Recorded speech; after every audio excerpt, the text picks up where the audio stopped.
Are you one of those dungeon masters that like to start off an adventure inside a tavern, which, in contrary to popular belief, I think is always a great idea? Or do you just want your player characters to have a fun little role-playing moment while they are taking a rest? Maybe you should look into Lore Smyth's ultimate guide to remarkable inns and their drinks. And food. And gambling. And magic items. I would really quickly like to interrupt this message for a big shout out to the guys from DLG Inventory. It is a free cell phone app about the encumbrance rule in Dungeons & Dragons. So if you are a dungeon master that always asks his players, hey guys, can you carry that? And your players always answer, yes, I can carry that, no problem. You now have a tool at your disposal. You can force your players to put every item they own in that app at their strength score. They can now really prove to you if they can carry it or if they can't carry it around. It is a really great, free and easy to use tool, and the link is in the description below. This is one of those books you will probably not be using a lot, but it is one of those books that when you take it from your big pile of books, your players will immediately know they are going to have a great time. First of all, I would like to thank Lore Smyth for providing me with this book. I have to admit that the artwork on the cover of this book and the name really drew me in. The first time I glanced at this, I was thinking this is going to be great. And although I have some minor concerns with it, like always, overall I like it a lot. So what can you expect from this remarkable book? Well, of course, remarkable inns on top of some very great artwork. And the thing is, there's not a lot of artwork in here per se, but the artwork in here is really there to spark your imagination, and it really gets your dungeon master juice flowing. This book has 3 major chapters, one of which I have some concerns with, but the other 2 are really awesome. The first chapter of this book is maybe the most important part, and also the part I like the most. There are 8 pre-made inns and taverns, of course, in here that all are completely different. I don't want to spoil this entire book, so I'm going to talk about 2 of my favorite inns that are in here. First of all, there is the White Wood Inn. It's a nice looking house that stands in the middle of a forest, and all of the hunters and travelers that cross that forest, well, they gather here.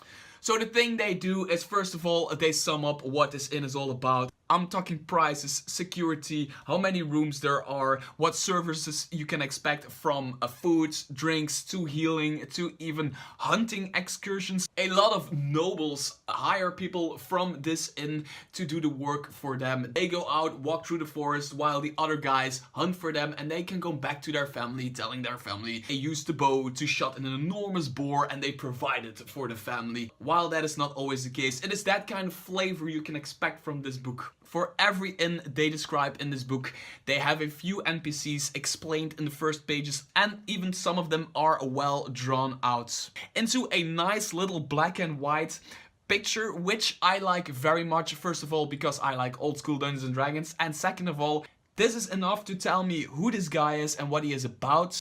But it also is not too detailed, so I can do whatever I want with it. Then in the next pages, after they talked about a lot of the NPCs you can encounter in this inn and what this inn is all about, you get a menu with everything your players can order and how much they are supposed to pay for that order, and also some special effects some of the food does, but please keep this a secret for your players. And to top all of that off, there is a page about the rooms and the luxury suites in the tavern. So you get an entirely fleshed out tavern. You just open the pages, take 5 to 10 minutes to read through it, and you have a perfect little role-playing encounter for your players, because there are a lot of adventure hooks in here. You could really start your adventure in this tavern and just wing it.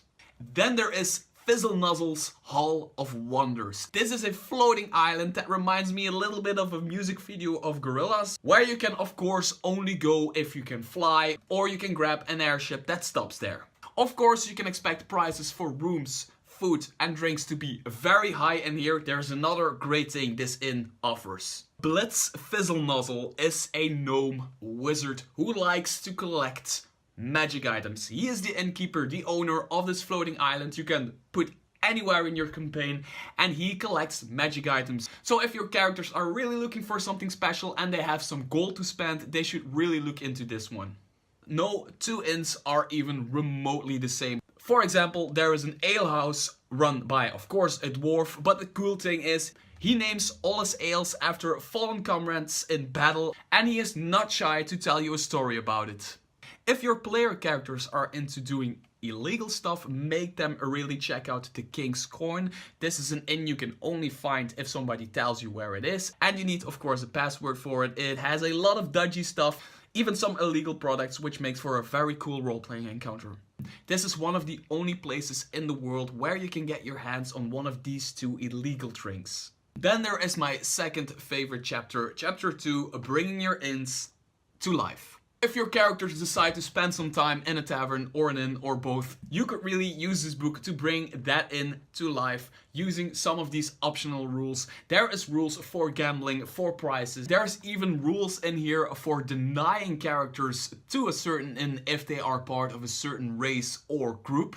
There's even options for you to use security in an inn, or maybe prices of a certain tavern have just been raised by a lot, or maybe they dropped by a certain margin. There are rules in here that could explain that. For example, a certain disease is in there and they want to keep it a secret, but they drop their prices because some people are getting sick and they need their customers. If you want to know what your players should pay for a certain room, it's all in here. If your players would like to hire battle masters to work for them, it's all in here. If you want to know what your players should pay for a certain drink, it's all in here.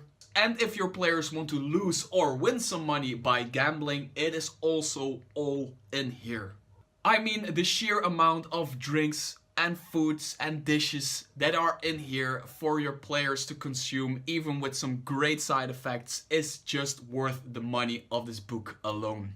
And of course, what would a book about remarkable inns be without random rolling tables to create remarkable tavern brawls? Then there is chapter 3, my least favorite chapter, and it is creating your own inn. Although it sounds very interesting, it is actually just a very big amount of random rolling tables to create your own tavern.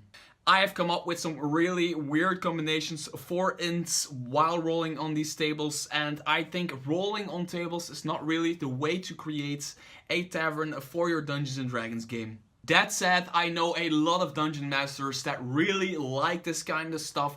So if you're into that, there's even more in this book for you to use. But for me, it just doesn't really do it. Although there are some great ideas in here you can just pick out if you don't roll. So if you are into a book with a lot of remarkable inns, a lot of remarkable NPCs, drinks, foods, bar fights, gambling, and even more, you should really look into this. I am already using this in one of my own campaigns, and I will never ever again leave home without it. There is a link in the description below for more information about this thing, but keep in mind that it has been kickstarted and it is not yet released until the 25th of February. So if you like my review to Lore Smyth's ultimate guide to remarkable inns and their drinks, make sure to hit the thumbs up, leave a comment below, and if you want to see more, just subscribe to my channel because I will not stop doing this. Also, if you want to see some of my other reviews, don't ever hesitate to click one of these videos right here.